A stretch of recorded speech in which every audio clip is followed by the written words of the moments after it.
Hello friends, എൻ്റെ YouTube ചാനലിലേക്ക് എല്ലാവർക്കും സ്വാഗതം. ഞാനിവിടെ ഉണ്ടാക്കാൻ പോകുന്ന ഡിഷ് വെജിറ്റബിൾ കുറുമയാണ്. അതിനാവശ്യമായ ഇൻഗ്രീഡിയൻസ് ഗ്രീൻ പീസ്, ക്യാരറ്റ്, ഉരുളക്കിഴങ്ങ്, കോളിഫ്ലവർ, പച്ചമുളക്, വെല്ലുള്ളി, തക്കാളി, ഇഞ്ചി വെളുത്തുള്ളി പേസ്റ്റ്. കുക്കർ അടുപ്പയിൽ വെച്ച് അതിലേക്ക് വെജിറ്റബിൾസും ഗ്രീൻ പീസും കട്ട് ചെയ്ത് വെച്ച തക്കാളിയും ഉള്ളിയും എല്ലാം കൂടെ കുക്കറിലേക്ക് ഇടുക. അത് വേവാൻ ആവശ്യമായ വെള്ളവും ഒഴിക്കുക. കറിക്ക് ആവശ്യമായ ഉപ്പും ഇടുക.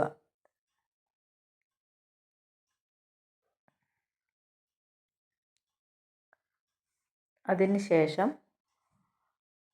1 സ്പൂൺ കുരുമുളക് പൊടി ചേർക്കുക.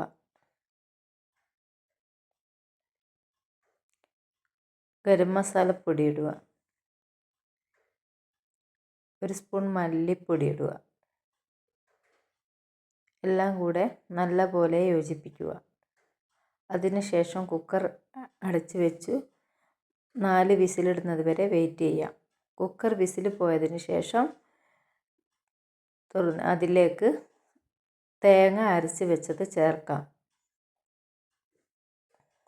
പെരിഞ്ജീരകപ്പൊടിയും ചേർക്കുക.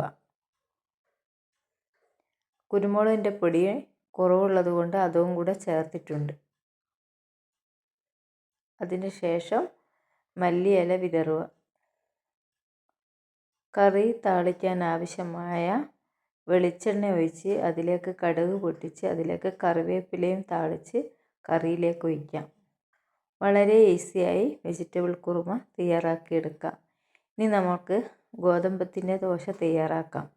അതിനാവശ്യമായ ഗോതമ്പ് പൊടിയും അതിലേക്ക് ചെറുതായി അരിഞ്ഞു വെച്ച ഉള്ളിയും ക്യാരറ്റും പച്ചമുളകും കറിവേപ്പിലയും ചേർക്കുക.